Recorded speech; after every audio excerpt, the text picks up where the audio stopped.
Ben aujourd'hui, on se retrouve avec mon Fetch. Quelle tête. Qu'est-ce que t'as fait? Je suis naturel là, ça se voit. Qu'est-ce que t'as fait? Qu'est-ce que j'ai fait? Bah j'ai craqué. Pourquoi? T'as craqué sur quoi? Sur un gravel. Sur un gravel? Sur un gravel. Qu'est-ce que t'as fait? C'est un gravel. Pourquoi t'as acheté un gravel? On fait de l'enduro, nous? Je me pose aussi la question. Non, je me pose pas la question. Non, c'était... T'as acheté un beau vélo de gravel. Mais alors pourquoi j'ai acheté un gravel? Ouais. Ça c'est la bonne question. Bah tout simplement parce que j'ai eu 40 ans et je voulais me faire plaisir, je voulais claquer de la thune en fait. Tout simplement, toi je me suis dit allez on y va, on va lâcher du cash. Non, tout simplement pas, c'est pas ça l'idée. Et bah je fais de la route, je fais du chemin, je fais aussi du vélo taf. Et bah un enduro, disons que c'est pas forcément fait pour. Qu'est-ce que vous en pensez vous? Bah, moi je pense qu'effectivement pour faire du vélo taf, l'enduro c'est pas fou quoi. Non, et puis mettre un porte-bagages sur un enduro sur une tige télescopique, ça passe ou pas? Je suis pas sûr. Je suis pas sûr non plus, non, je pense pas. Je pense que la selle elle va faire arrête tes conneries. C'est pas faux. Bon, et bah je vous parle de ce vélo en fait, pourquoi ce vélo, qu'est-ce qu'il donne en fait, quel est son ADN et ses composants. Voilà, allez je vous le présente.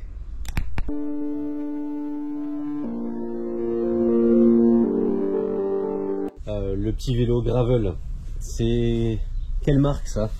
Alors, on est sur la marque en fait Riverside de chez Decathlon, en Ouais. fait, une marque très populaire qu'on connaît tous très bien, aussi bien que la marque Van Rysel.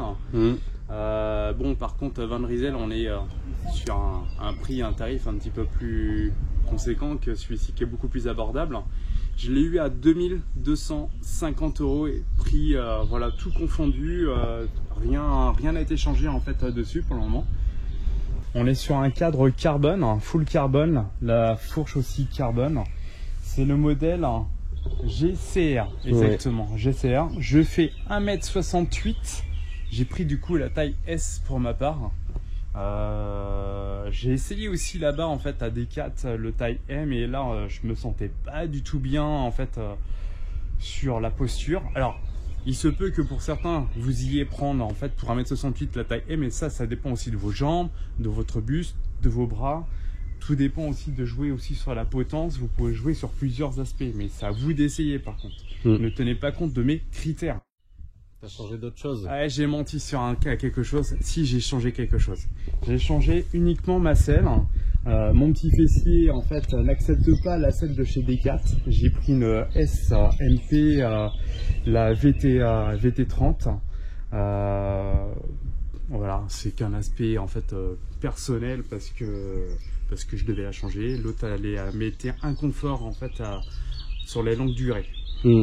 Donc là on part sur une roue en fait Reynolds ATR 700C exactement, des roues carbone, ouais. Avec en fait une largeur de jante de 50 mm. On part aussi sur le groupe, un SRAM Force en AXS exactement. Donc on est sur un plateau de 40 dents et sur 12 vitesses 10-40 dents en fait à l'arrière.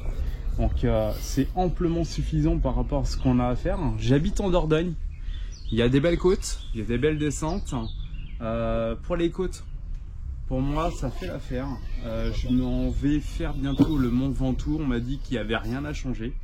Je vous donnerai le résultat, mais pour moi il n'y aura rien à changer parce que j'ai déjà des belles côtes comme je pense le Mont Ventoux. Ouais, et puis les composants de base c'est genre juste très propre quoi. Oui. Pour le tarif, t'as un truc qui est ultra bien équipé. Sur la partie freinage, t'es équipé comment? Là sur les freins, je suis équipé sur des SRAM Force, ouais. Des disques de 160 en Centerlock. Ouais. Voilà. Le pédalier carbone. SRAM Force encore. On est vraiment sur un équipement full SRAM Force à 100%. Ouais, c'est vraiment quali comme équipement. C'est assez imbattable quand même. Bah, j'étais parti sur plusieurs. J'ai beaucoup cherché sur les gravels. Donc j'étais parti sur du titane, mais on était sur un prix à 4-5 000 euros et pour pas les mêmes composants. Et là, du coup, quand j'ai vu ça, bah écoute, j'ai craqué. J'ai craqué, j'ai contacté mon pote Jérémy et puis il m'a dit bah, ok, je te le commande. Qu'est-ce qu'on pourrait changer par contre sur ce vélo? Qu'est-ce qu'on pourrait changer? Qu'est-ce que vous pourriez changer pour gagner en poids? La tige de selle, je pense. Elle est en alu, donc on pourrait gagner du poids. On pourrait peut-être changer le cintre, un cintre aussi en carbone pour gagner en poids. La potence aussi. Ouais, la potence aussi. Si on fait le cintre, on fait aussi la potence. C'est une potence qui est livrée en 80 mm pour une taille S. Et au fur et à mesure que vous prenez en fait une taille au-dessus, je crois que taille M c'est 90 mm, taille L c'est 100 et XL je crois que c'est 110 il me semble. C'est ça. Et voilà, exactement. Des pédales un petit peu plus sympathiques. Ouais, moi j'ai mis le premier prix à coût de 10 balles pour le moment. Voilà, je me lance dans le gravel. Donc j'ai pas non plus ce qu'il faut. Ouais, t'as un côté plat, un côté auto. Oui, voilà, en fait, vu que je fais du vélo taf, je prends mes baskets, je suis comme ça, et puis quand je vais faire de la route, je prends les autres. Ouais, après c'est pratique, c'est très bien aussi. Hein. Oui, bah après c'est l'appréciation de chacun, hein, de toute manière. On est sur du boost, sur les roues, hein, on est sur du boost, pardon, 110 mm sur les axes, hein, ouais. Et des axes de 12, précisément. Ton montage en roue là, t'as quoi comme pneus dessus toi? Alors on est sur les Touareg. Les pneus sont très polyvalents. Honnêtement, pour faire de la route, j'ai envoyé directement une petite session de 110 km pour ma part, la première sortie. Et je fais aussi du chemin graveleux, du chemin de caillasse, de castine. Ouais, ça tient franchement, c'est très polyvalent, c'est beaucoup plus roulant que d'autres pneus que j'ai pu avoir, je sais plus lesquels que j'avais avant sur mon ancien Dakar. Je sais plus ce que c'était, mais je crois que c'était les pneus d'origine, il me semble que c'est des Changyong qui montent. Mais j'ai changé les pneus. Et t'avais changé après? Ouais, je les ai changés. Je sais plus ce que t'avais mis du tout. Mais les Touareg là, ils sont très polyvalents. Ouais. Et là en largeur comme ça là, ça t'offre quand même pas mal de confort. Ouais, je suis sur une section de 38, 35 ou 38. 38. Voilà. Je suis en 38 et ouais. Avant j'avais 45, par contre 45 ça accroche beaucoup, après ça tient, mais ça accroche trop. Et après il faut regarder aussi, il n'y a pas non plus... Il n'y a pas beaucoup d'écart entre le cadre et le pneu. Je crois qu'au maximum on est sur une section de 40 au maximum. Ouais, 40 pas plus. 40 pas plus. Ouais. Voilà. Notre vélo est livré, il est livré avec une chambre à air. Et un kit aussi tubeless. Decathlon peut le monter en tubeless directement à votre demande. Sinon vous le faites vous-même si vous voulez pas le faire. Vous laissez tel quel. Ouais, je disais sur le tarif quand même du vélo, il est quand même vendu avec un petit SRAM Force AXS. Ça c'est quand même assez incroyable je trouve. Tu me rappelles le tarif? On est à 2250. 2250, c'était un tarif promo? Ouais, un tarif promo par contre. C'était un tarif promo. Si vous passez en plus par des petites applications qui vont bien, bah vous faites du cashback, c'est ça? On appelle ça comme ça? Ouais. Et chez Decathlon aussi. Et du coup, j'ai ramassé 70 en fait de chez Decathlon, plus encore 70, donc j'ai gagné 140 € derrière. C'est pas négligeable, franchement. Bah, ça te permet de te faire plaisir un peu sur des petits composants comme la selle SMP. Un cintre, pourquoi pas. Que tu peux changer aussi. Ouais, sur un cintre un petit peu plus, je dirais, ergonomique, un petit peu plus fermé, pour au moins avoir en fait à aller chercher les cocottes. Enfin, pour ma part, moi je trouve que la position, elle est sympa, mais on est trop à aller en fait vers le bas pour pouvoir aller chercher en fait les cocottes. Même si on les descend, ça sera pareil. Ouais, après il y a aussi cette question d'habitude et de goût perso. J'ai pas l'habitude en fait de faire de la route. Donc moi je cherche vraiment du confort, je cherche pas la performance. Mais ça c'est propre à chacun. Vraiment ouais. Ouais, parce que des fois tu vas retrouver des cintres gravel qui sont encore plus évasés que celui-là. Ouais. Tu vas avoir des cintres gravel qui vont vraiment vers l'extérieur. Ouais, faut aimer, faut se sentir bien sur son vélo. Chaque personne a son poste de pilotage complètement différent, réglé complètement différent. Exactement. Après, alors, On a aussi derrière, je pose mon vélo. Du coup, ouais, les petites paires de roues, la petite paire de roues route. Exactement. Tu t'es fait un montage route. Ouais, je me suis fait un montage route en fait en DT Swift XR 1600 Spleen. Exactement. Une paire de roues qui m'a pas coûté cher sur le beau coin. Avec les disques toujours en centerlock, histoire de pas se perdre en fait dans les montages. Comme ça, je peux très bien les utiliser pour le gravel. On est sur des pneus Continental en 25. Ouais, 25 c'est bien, tu gardes du roulant, ouais, après, du confort. Confort, j'irais peut-être plus du 28-30, ce serait pas mal. Ouais. Ouais, 30, ouais. Ouais, pour vraiment du confort, le 28-30 c'est très bien. Après, surtout en Dordogne, sur les chemins de la Dordogne, là c'est vraiment des. Ouais, je vous conseille quelque chose de plus confort. Des roues kata. Petit point précis sur le corps de roue libre pour la cassette du vélo. Vous êtes sur un corps de roue libre XDR précisément. Là, en fait, ce montage en fait est propre, propre. Il est, c'est l'unique montage possible. Vous ne pouvez pas mettre du XD en fait sur la cassette. C'est non compatible.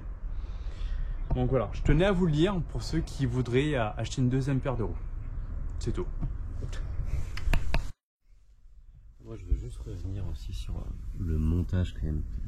Belle petite roue carbone Reynolds. Encore une fois, c'est assez incroyable d'avoir un vélo aussi bien équipé pour ce tarif-là, quoi. Ouais, c'est quand même assez fou. Bah, je vous dis mon appréciation du coup. Première sortie que j'ai faite, je l'ai eu le 26 mars pour mes 40 ans, donc très joli cadeau. J'ai fait une sortie le 27 mars. Je me suis envoyé combien, Jérémy, tu te rappelles ou pas? Je sais plus, mais tu avais fait des bornes et des bornes. J'ai fait 108 km directement. J'ai jamais fait ça de ma vie. Hein. je me sentais super bien sur ce vélo. Je suis très content. Mais c'est surtout sur quand ça envoie. Quand vous l'avez envoyé, bah c'est parti en fait. Ça se lance assez facilement. Il faut quand même forcer un petit peu, mais voilà, vous êtes lancé dans le sens du vent. Voilà, vous êtes le plus heureux des cyclistes. Ouais, et puis en plus, c'est quand même préciser qu'à la base, ce cadre-là, le GCR Riverside de chez Decat, il est fait vraiment pour rouler, pour envoyer. C'est un cadre, c'est race, hein, c'est un gravel race. Il est typé race, oui, ouais. Race, exactement. Pardon, excusez-moi de mon anglais très approximatif. You've got a very good accent. Exactly. Donc ouais, il est vraiment typé race. Très peu en fait, j'irai backpacking. Vous verrez que vous n'avez pas les œillets pour pouvoir mettre des bagages. Ouais. Il n'y a pas. À l'arrière non plus, vous n'avez pas en fait des œillets pour pouvoir mettre un porte-bagages. Donc ce qui inclut à avoir un montage uniquement en fait à la selle. Moi, ce qui est exactement mon cas. Et ça tient largement en fait, tout en respectant bien sûr les poids préconisés. Ouais. Ne dépassez pas ça, quoi. Donc, Jordan qui m'attend. Qu'est-ce que t'as mis comme autocollant là? Ouais, je sais pas, c'est tu rides ou tu meurs, c'est tout. Hein. C'est un petit truc perso. Voilà, je trouvais que ça allait bien dessus. Ouais, moi je le trouve vraiment canon ce vélo. Franchement, il est plutôt incroyable. Donc, écoutez, je vais faire le Mont Ventoux cet été, en plein mois d'août. Ouais, je me pose la question si c'est vraiment une bonne idée. J'irai le matin. C'est une très bonne idée, tu vois. Et je vous dirai en fait ce qu'il en est. C'est un bel objectif. Après, il y a d'autres objectifs qui vont être faits aussi l'année prochaine. Je pense la transvolcanique, la trans 1000 vaches, on a des idées, mais est-ce que ça va se faire, on verra. Je crois qu'il y en a un qui est pas possiblement gravel, je crois par contre. C'est la transvolcanique, alors on verra. Ou alors avec beaucoup de portage et beaucoup de sections ultra tech, quoi. Ouais, j'ai pas envie de le défoncer non plus. J'ai pas envie de le défoncer. Voilà. Bah écoute, je pense qu'on a fait le tour. Ouais, je pense qu'on a fait le tour. On a expliqué la bête, ce que c'est, tous les petits composants. En résumé, c'est un gravel race ultra bien équipé, qui peut être du coup polyvalent parce que tu t'en sers aussi pour vélo taffé, quoi. Vélo taf tous les matins, très souvent. J'irai, alors tous les matins c'est vrai que je mens, mais j'irai 3 fois par semaine. Dès que j'ai des courses en fait à faire à 10 bornes, bah, c'est le vélo. Enfin voilà, en fait, je m'en sers énormément. Ouais, ça fait plaisir comme vélo. Et des chemins, comme ça madame elle peut suivre aussi avec son vélo électrique, on est ensemble, c'est partagé, c'est le bonheur. Trop bien, ça c'est cool. Voilà. Bon. Qu'est-ce qu'on dit maintenant? Et bah si cette vidéo en fait t'a servi pour en savoir plus sur ce vélo, bah écoute, t'as plus qu'à liker, à partager, à t'abonner surtout. T'actives la petite cloche aussi. Tadam, la petite cloche. Et puis on se dit à la prochaine. Allez, ciao.